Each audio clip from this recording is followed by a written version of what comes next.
વિવાદાસ્પદ નિવેદનથી હવે રાજપૂતો જે છે તે ભાજપ વિરુદ્ધ આંદોલનો કરી રહ્યા છે। જો કે આગામી દિવસોમાં વડાપ્રધાન નરેન્દ્ર મોદી જામનગરની મુલાકાતે છે, તેવામાં હિત ક્ષત્રુઓ દ્વારા કાર્યક્રમને બદનામ કરવામાં આવે તેવી શક્યતા વર્તાતા જ જામનગર જિલ્લા રાજપૂત સંકલન સમિતિએ એક પત્ર જાહેર કર્યો છે, જેમાં શાંતિ જાળવવા માટેની અપીલ કરવામાં આવી છે અને શિસ્તબદ્ધ રીતે રહી અને કાયદો હાથમાં ન લેવા માટેની વિનંતી કરવામાં આવી છે। નમસ્કાર, આપની સાથે હું છું જાનવી।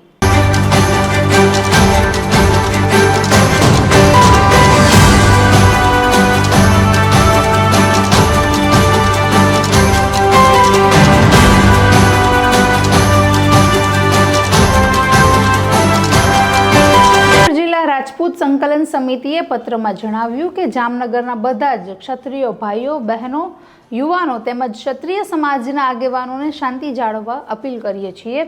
સાથે અત્યાર સુધી જે આંદોલન લોકશાહી ઢબે ચાલતું આવ્યું છે, તેમજ ક્ષત્રિય નારી અસ્મિતા આંદોલનમાં કોઈ શાંતિ ભંગ કરે અથવા જે સ્થિતિ છે તેને ડહોળવાનો પ્રયત્ન થાય તેવી ભીતિ જણાઈ રહી છે।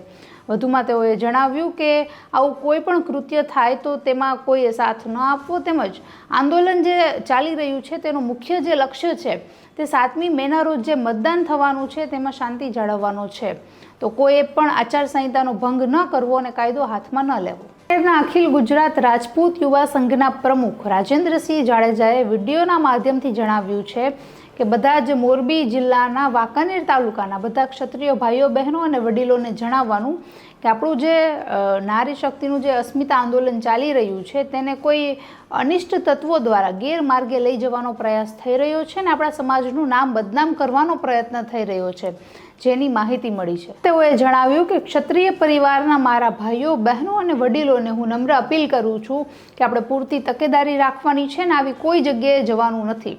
સાથે જ આપણું જે આંદોલન છે તે લોકશાહી ઢબેથી ચાલતું આવ્યું છે ને એ જ રીતે યથાવત રાખવાનું છે। આપણા બધાનું લક્ષ્ય 7મી મેના રોજ જે મતદાન થવાનું છે તે શાંતિપૂર્ણ થાય તે માટેનો છે। જિલ્લા રાજપૂત સમાજના પ્રમુખ દશરથસિંહ ઝાલા અને મહામંત્રી મહાવીરસિંહ જાડેજાએ પણ જણાવ્યું છે કે જે આંદોલન થઈ રહ્યું છે તે શાંતિપૂર્ણ અને લોકશાહીના ઢબેથી થઈ રહ્યું છે। આવનારા દિવસોમાં વડાપ્રધાન જ્યારે ગુજરાતની મુલાકાતે છે ત્યારે ઘણા બધા એવા જે તત્વો છે, અસામાજિક તત્વો છે કે જે આપણા સમાજને બદનામ કરવાનો પ્રયત્ન કરી રહ્યા છે અને આ આંદોલન જે છે તેને અવળા પાટે ચડાવવાનો પ્રયત્ન કરી રહ્યા છે। આવું ન થાય તેના માટે આપણા સમાજે બધા જ ભાઈઓ અને બહેનોએ વડીલોએ તકેદારી રાખવાની છે। આવું કોઈ પણ જણાય, આવું કોઈ પણ કૃત્ય કરતું હોય તો તેમાં સાથ આપવાનો નથી અને જે 7મી મેના રોજ મતદાન થવાનું છે તે એકદમ શાંતિપૂર્ણ મતદાન પૂર્ણ થાય તે માટે આપણે બધા જ પ્રયાસો કરવાના છે। ઘણા સમયથી જે ક્ષત્રિયોનું આંદોલન ચાલી રહ્યું છે તે હાલ અત્યારે એકદમ શાંતિપૂર્ણ અને અલગ રીતનું જ ચાલી રહ્યું છે। પહેલાં જે પ્રકારના ઉગ્ર દેખાવો થતા હતા, જે ઉપવાસો થતા હતા, એ પ્રકારની સ્થિતિ જે છે એ હવે ક્યાંક રેર જોવા મળે છે।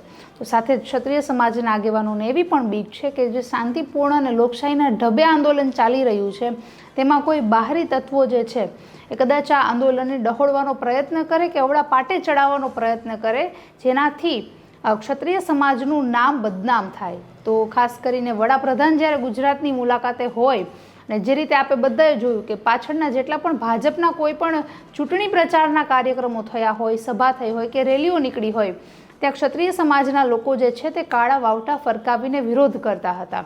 ઘણા ગામમાં તો ક્ષત્રિય સમાજે ભાજપના ચૂંટણી પ્રચાર માટે પ્રતિબંધ પણ મૂકી દીધો હતો, પણ હવે જ્યારે વડાપ્રધાન આવવાના છે ત્યારે આ કાર્યક્રમમાં કોઈ આ પ્રકારનું કૃત્ય ન થાય તે માટે ક્ષત્રિય સમાજના આગેવાનોએ પત્રના માધ્યમથી સમાજને શાંતિ જાળવવા માટેની અપીલ કરી છે।